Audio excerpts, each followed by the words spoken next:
و دەبینن تکایە بۆ ڕۆژی دووەم ئێمە لەبەردەم بەڕێوەبەرەتی پەروەردەی ڕۆژئاوا لە شاری سلێمانی هاوڕێ لەگەڵ مامۆساوانە بێژەکانمان لە تەواوی کوردستان لە زاخۆوە هەتا وەکو کفری و کەلار یەک بەیاننامەی گشتیمان هەیە بەبێ ئەوەی هیچ پیتێکی یا وشەیەکی جیاوازی هەبێ.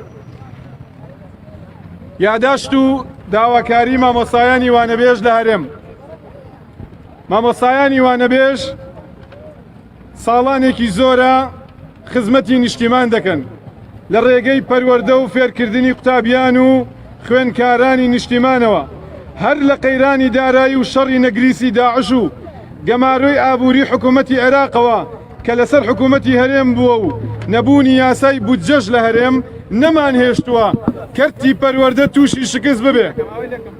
پشکی شێرمان بەرکەوتووە لە پڕکردنەوەی کەمی میلاکات لە کەرتی پەروەردەدا کە لە 120 کۆی میلاکاتی کەرتی پەروەردە پێک دەهێنین.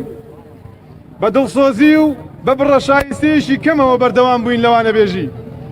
لە ئێستادا ئێمە وەک نوێنەری سەرجەم مامۆسایانی وانەبێژ لە هەرێم داوا لە حکوومەتی هەرێمی کوردستان دەکەین دەرگای دامەزراندن لەسەر کەرتی پەروەردە بکاتەوە و مامۆسایانی وانەبێژ بە هەمیشەییدا بمەزرێنێ.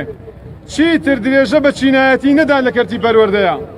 ئەگەر وەزارەتی پەروەردە و حکوومەتی هەرێم وەڵامی داواکاریەکانمان نەداتەوە درێژە بە خۆپیشاندانمان دەدەین لە کاتێکی دیاریکراودا و بایکۆتی گشتی پرۆسەی خوێندن دەکەین لە هەرێمی کوردستان. هەروەها ڕاستەوخۆ لە دوای پشووی هەڵبژاردن مامۆسایانی وانەبێژ بە گڕوتینێکی زیاترەوە دێنەوە سەر شەقامەکان و وەڵام چاوەڕێی وەڵامی وەزیری پەروەردە و حکوومەتی هەرێم دەکەین بۆ ئەو یاداشتی ئێستامان و یاداشتەکانی ڕۆژانی پێشوو. نوێنەرانی مامۆسایانی وانەبێژ لە هەرێمی کوردستان 6 دەی 2021 4 ڕەزبەری 2721 کوردی.